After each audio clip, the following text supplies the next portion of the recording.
Sanità a Castelfranco questa mattina è stato effettuato il primo intervento di angioplastica con una tecnica davvero innovativa, utilizzata in America ed in Giappone. Questa metodica è approdata per la prima volta nel Veneto. Vediamo.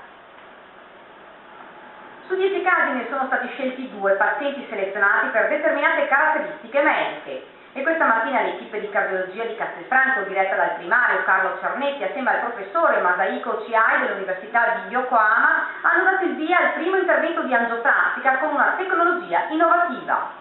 Questo paziente aveva un'angina, quindi soffriva di dolori al torace ogni volta che compiva un minimo sforzo, e adesso grazie a questa tecnica ha evitato un bypass aortocoronarico e abbiamo ottenuto un'ottima rivascolarizzazione.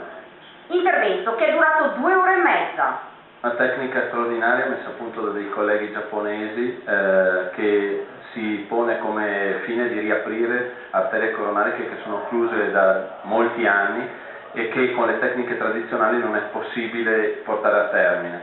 Si tratta di una tecnologia che utilizza vasi collaterali anziché il tronco principale della coronaria, una soluzione microinvasiva.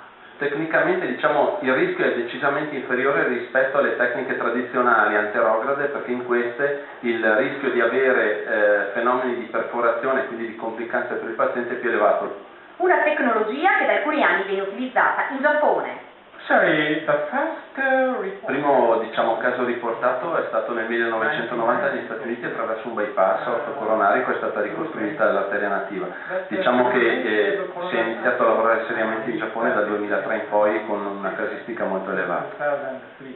Insomma, meno rischi e più vantaggi per i pazienti.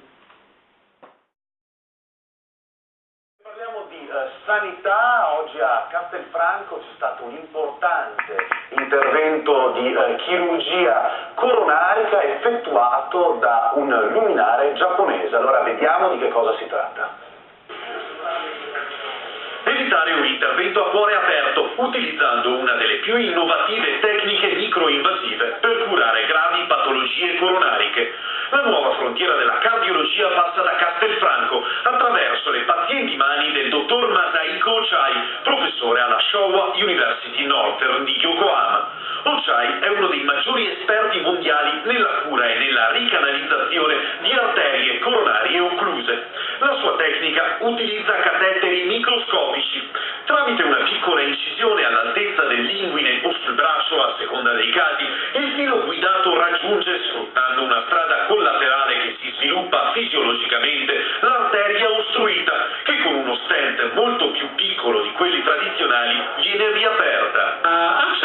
Stiamo sviluppando questo tipo di tecnica innovativa che ci permette di intervenire in maniera non invasiva su arterie occluse anche oltre il 75%. 75 total occlusion. Il professor Chiai, assieme al primario della cardiologia castellana Carlo Cernetti e il suo staff, in mattinata sono intervenuti con una procedura angioplastica su 2 pazienti di 71 e 74 anni, entrambi affetti da patologie coronariche. Può ricorrere a questo tipo di intervento quando un paziente, nonostante la terapia medica ottimale, nonostante la migliore vascolarizzazione eseguita, continua ad avere episodi di angina, o quando vi siano strumentalmente, oggi abbiamo dei sistemi molto sofisticati, di induzione o dimostrazione di ischemia.